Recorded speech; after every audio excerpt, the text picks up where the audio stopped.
في يوم 18 مارس سنة 1965 مدينة روما الإيطالية شهدت خبر وفاة الملك فاروق، آخر ملوك مصر اللي عاش حياة مليانة بالأحداث والتحولات الكبيرة. رحلة حياة مليانة صعود وسقوط وحكم ونفي وحب وخيانة وغموض وأسرار. فاروق كان ابن الملك فؤاد الأول ملك مصر والسودان، وتولى العرش وهو شاب صغير، لكنه واجه تحديات ضخمة أدت لخلعه عن الحكم وخروجه من مصر. في الفيديو ده هنعيش تفاصيل حياة الملك فاروق ونستكشف أسرار موته اللي لحد النهاردة بتثير الجدل والتساؤلات. في بداية القرن العشرين وتحديدا سنة 1920 اتولد فاروق للملك فؤاد الأول والملكة نازلي في قصر عابدين. من صغره كان محاط بجو من الفخامة، عاش طفولة الأمير اللي الكل بيشوفه إنه وريث العرش، لكن كمان من صغره حس بضغط التوقعات اللي كانت عليه، خصوصا من والده الملك فؤاد اللي كان بيهتم جدا بتربيته وتأهيله للملك. بعد وفاة الملك فؤاد سنة 1936 فاروق كان لسه شاب صغير عنده حوالي 16 سنة، وبيحمل مسؤولية كبيرة جدا إنه يبقى ملك لمصر. الكل كان شايف فيه الحاكم المنتظر اللي هيحقق حلم مصر ويخليها دولة قوية، بس الظروف اللي حواليه كانت معقدة، وكان فيه صراعات سياسية وشعبية داخل القصر وخارجه. في الفترة دي الملك فاروق دخل في نمط حياة مليانة بالرفاهية، كان مغرم بالحفلات والسيارات الفارهة، وكان عنده شغف كبير بالصيد وبكل مظاهر الحياة المرفهة. بقى عنده كل اللي يتمنى وأكتر، وده كان سبب من أسباب ابتعاده عن شعبه اللي كان بيعاني من الفقر والاحتلال البريطاني.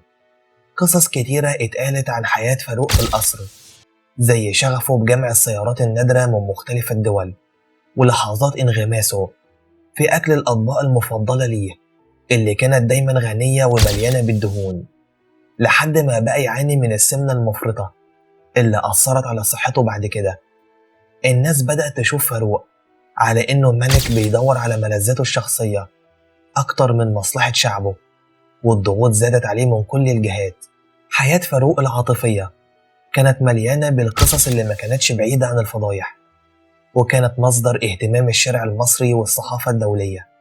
فاروق تزوج من الملكة فريدة وكانت حبه الأول، بس الزواج ده ما كانش هادي، وبدأت المشاكل بين فاروق وفريدة بسبب أسلوب حياته، وبعد شوية انتهى الزواج ده بالطلاق.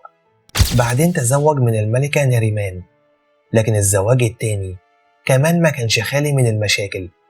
العلاقات الشخصية دي كانت سبب في كتير من الانتقادات، والناس بدأت تتكلم عن فساد القصر وعن تأثير الأشخاص اللي حواليه، اللي كان بعضهم بيستغل قربه من الملك لتحقيق مصالحه الشخصية.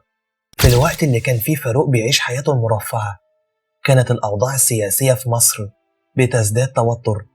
الاحتلال البريطاني كان موجود في البلد، والناس كانت بتطالب بالاستقلال والحرية، وكان في حركات سياسية وأحزاب بتتحدى الملك وبتطالب بتغيير الأوضاع. فاروق اللي كان عنده أحلام شبابية لقى نفسه في مواجهة صعبة مع التحديات السياسية، وحصلت توترات بينه وبين رئيس الوزراء مصطفى النحاس، ودي كانت من أولى الخلافات الكبيرة اللي بدأت تقسم الدولة. في 23 يوليو 1952 الضباط الأحرار بقيادة اللواء محمد نجيب وجمال عبد الناصر قرروا إنه لازم يكون في تغيير جذري في مصر.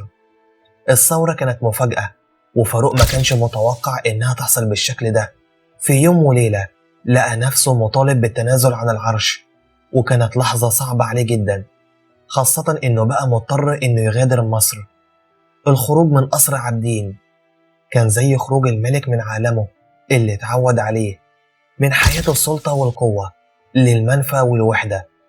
المنفى في إيطاليا كان بداية جديدة للملك السابق، حياة بعيدة عن الأضواء مليانة بالحنين لمصر والذكريات.